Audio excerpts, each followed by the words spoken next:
सबका एक मिनट भैया, आप स्थिर होइएगा तभी तो बोल पाएंगे। थोड़ा सा पीछे। जन सुराज के जिला कार्यकारिणी की नवगठित जिला कार्यकारिणी की पहली बैठक में समय निकालकर आए हुए सभी मीडिया कर्मियों को मैं अपने जन सुराज के साथियों की ओर से, संगठन की ओर से और व्यक्तिगत तौर पर आपका धन्यवाद कर रहा हूं कि आप इतनी गर्मी में समय निकालकर इस कार्यक्रम को कवर करने के लिए आए हैं। जैसा कि आप देख सकते हैं, चुनाव के बाद आपके ही जिले भितिहरवा आश्रम, गांधी भितिहरवा आश्रम से जो जन सुराज ने घोषणा की थी कि आने वाले 6 महीनों में बिहार में जन सुराज के संगठन को फिर से नए सिरे से पुनर्गठित किया जाएगा, उसी के तहत उस संगठन को नए सिरे से पुनर्गठित किया गया है।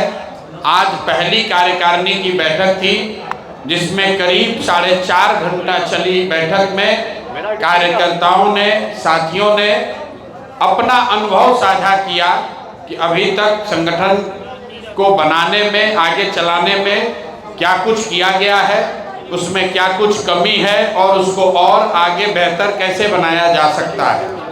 साथ ही सभी साथियों ने मिलकर ये संकल्प लिया है कि 2 अक्टूबर से पहले जब दल 2 वर्ष का होगा, उससे पहले सभी साथी जिन्होंने किसी भी पद की जिम्मेवारी स्वीकार की है वो सक्रिय सदस्य बनेंगे और जन सुराज से अगर कोई साथी रूठा हुआ है पहले से,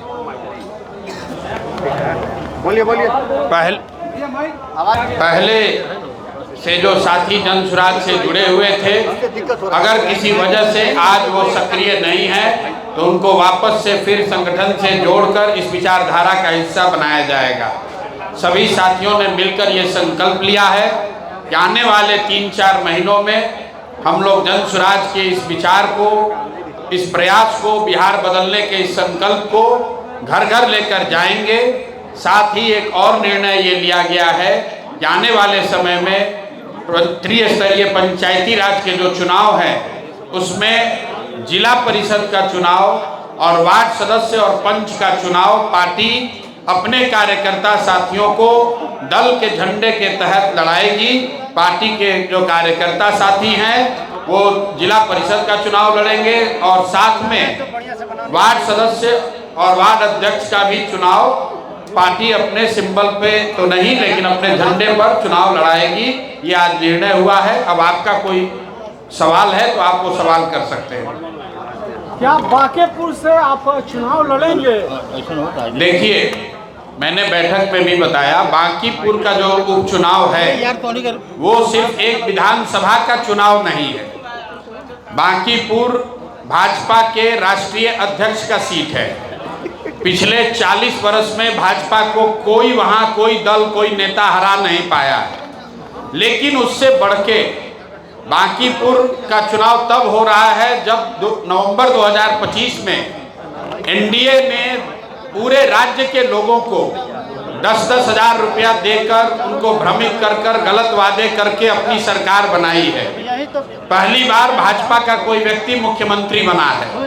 तो एक तरीके से बांकीपुर में होने वाला उपचुनाव 25 में, नवंबर 2025 में उनके द्वारा किए गए वादों पर रेफरेंडम भी होगा।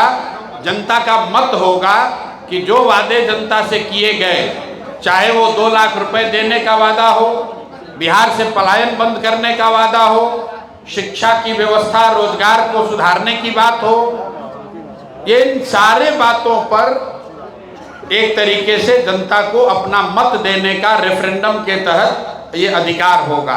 तो जन सुराज ये समझता है कि हम लोग को पूरी ताकत से बांकीपुर का चुनाव लड़ना होगा ताकि भाजपा ने जो हम लोगों के साथ किया, एनडीए ने जो जन सुराज के साथ किया, या फिर बिहार में बदलाव चाहने, इच्छा रखने वाले लोगों के साथ जो धोखा किया है, उनको समुचित जवाब बांकीपुर में उनको हराकर दिया जा सके।